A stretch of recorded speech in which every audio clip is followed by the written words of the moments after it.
Hello বন্ধুরা, তোমরা নিশ্চয়ই খুব ভালো আছো। আমি খুব ভালো আছি। আমি দেবিকা। আমি কলকাতার শ্যামবাজার থেকে একটা ক্লাউড কিচেন রান করি। জোম্যাটোতেও আমার একটা রেস্টুরেন্ট আছে, তার নাম হলো cravings.co। তোমরা কিন্তু সার্চ করে দেখতে পারো। জোম্যাটোতে অনবোর্ড হওয়ার পর দুদিন কোনো অর্ডার আসেনি। তৃতীয় দিন রাত্রিবেলা 11টার সময় ফার্স্ট অর্ডারটা আসে।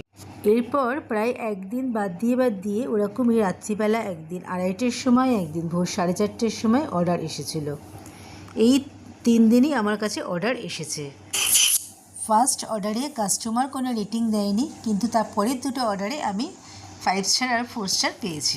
এরপর প্রায় 1 সপ্তাহ হয়ে গেছে, আমার কাছে আর কিন্তু কোনো অর্ডার এখনও আসেনি। গত 1 সপ্তাহে কোনো অর্ডার আসেনি, কিন্তু তার মধ্যেখানে দুদিন হঠাৎই জোম্যাটো রিং বেজে ওঠে। আমি ভেবেছিলাম বোধহয় অর্ডার এসেছে, কিন্তু না, কোনো অর্ডার আসেনি। এ বিষয়ে জোম্যাটোর অ্যাকাউন্ট ম্যানেজারকে ফোন করাতে ওনাদের বক্তব্য যে আমি ভিজিবিলিটি ওনারা চেক করছিলেন যে আমি ওপেন রেখেছি কি না, বা আমি কিরম রেসপন্স করছি, সেই জন্য রিং বেজেছিল। তো আমি এই ব্যাপারটা বিশেষ কিছু বুঝতে পারলাম না।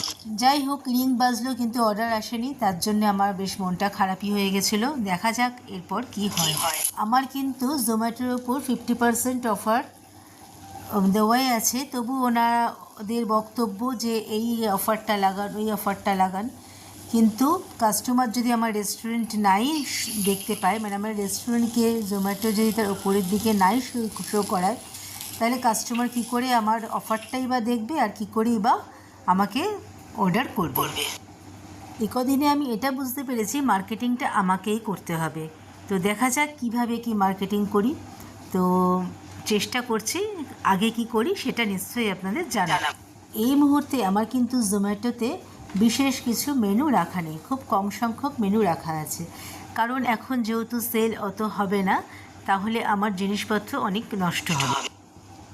এখন আমার সেল হওয়ার পর, জোম্যাটোতে সেল হওয়ার পর যে টাকাটা আমার পে আউটে আসার কথা ছিল, সেটা কিন্তু আমার তো হবেই না, কারণ জোম্যাটোর যে চার্জ সেটা কিন্তু ওরা এখন কেটে নেবে, এবং সেটা হলো 1799, মানে 1799 টাকা ওদের চার্জ। সেটা কিন্তু মোটামুটি যতদিন না কমপ্লিট হবে ততদিন কিন্তু আমার পে আউটে কোনো টাকা আসবে না। আচ্ছা, আমি যে রান্নাবান্নাগুলো দেখাচ্ছি ভিডিও করে, সেগুলো কিন্তু আমার বাড়িতে আমাদেরই রান্নাবান্না, খাওয়া দাওয়া হবে, এবং আমি একটা ছোট্ট করে হোম ডেলিভারিও করি, সেটারও কিছু প্রিপারেশান নিচ্ছি। সেটাই ভিডিও করতে করতে আপনাদের সঙ্গে কথা বলছি। আমিও অনেকের ভিডিও দেখে যেটা বুঝতে পারছি যে জোম্যাটোতে এইভাবেই 2-3 মাস কিন্তু চলবে বোধহয়। আর মার্কেটিং যদি আমি নিজে করতে পারবে, মানে যে যত নিজে মার্কেটিং করতে পারবে তার কাছে কাস্টমার তত বেশি আসবে, মানে তার সুবিধা অনেক বেশি জোম্যাটোতে সেল হওয়ার জন্য। তো দেখা যাক আগামী দিনে কি হয়, আপনাদের অবশ্যই জানাবো।